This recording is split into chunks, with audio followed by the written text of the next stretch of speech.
Comedian Kapil ശർമ്മയ്ക്ക് മുന്നറിയിപ്പുമായി മഹാരാഷ്ട്ര നവനിർമ്മാൺ സേന. പരിപാടികളിൽ മുംബൈ എന്ന് തന്നെ പറയണം. പേര് മാറ്റിയിട്ട് 30 വർഷമായെന്നും മുംബൈ എന്ന് പറയാതിരിക്കുന്നതും അപമാനിക്കാനുള്ള ശ്രമമാണെന്നും MNS വിമർശിച്ചു. ശ്രീനാഥ് ചന്ദ്രൻ വിവരങ്ങളുമായി ചേരുന്നു. ശ്രീനാഥ്, ആ സംഘത്തിൻ്റെ ഒക്കെ കണ്ണിലെ കരടാണ് ദീർഘനാളായി കൊമേഡിയൻ കപിൽ ശർമ്മ. ബോംബെ എന്ന് പറയുന്നത് എന്ത് പ്രശ്നമെന്നാണ്?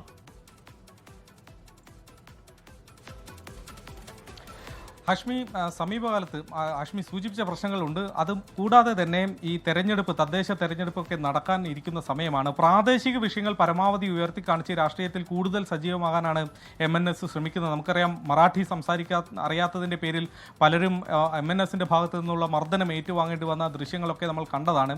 ഇതിപ്പോൾ ബോംബെ എന്നും ബംബൈ എന്നൊക്കെ മുംബൈ നഗരത്തെ വിളിക്കുന്നത് തെറ്റാണ് എന്ന് ചൂണ്ടിക്കാട്ടിക്കൊണ്ടാണ് അമയ് ഖോക്കർ എന്ന MNSൻ്റെ സിനിമാ വിഭാഗത്തിൻ്റെ ചുമതലയുള്ള ഒരു നേതാവ് ഒരു മുന്നറിയിപ്പ് പോസ്റ്റ് ഇപ്പോൾ പങ്കുവച്ചിട്ടുള്ളത്. പല പരിപാടികളും, കപിൽ ശർമ്മയുടെ കോമഡി പരിപാടികളിലൊക്കെ ബോംബെ എന്ന് സൂചിപ്പിച്ച് ആ രീതിയിൽ പറയുന്നത്, അതിൻ്റെ ദൃശ്യങ്ങൾ സഹിതമാണ് ഇങ്ങനൊരു ഫേസ്ബുക്ക് പോസ്റ്റ് അദ്ദേഹം പങ്കുവച്ചിട്ടുള്ളത്.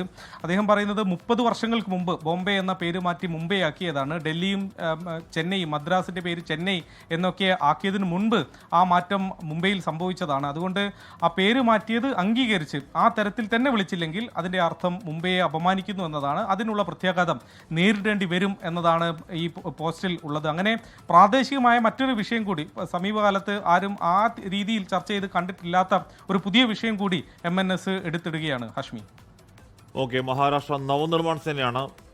അതിൻ്റെ പേര് മുംബൈ എന്നാണ്, അല്ലാതെ ബോംബെ എന്നല്ല. ബോംബെ എന്നുള്ള പേര് നേരത്തെ മാറ്റിയാണ്. അതുകൊണ്ട് ബോംബെ എന്ന് പറഞ്ഞുകൊണ്ടിരിക്കേണ്ട, മുംബൈ എന്ന് പറഞ്ഞാൽ മതി എന്ന് MNS പറയുന്നു.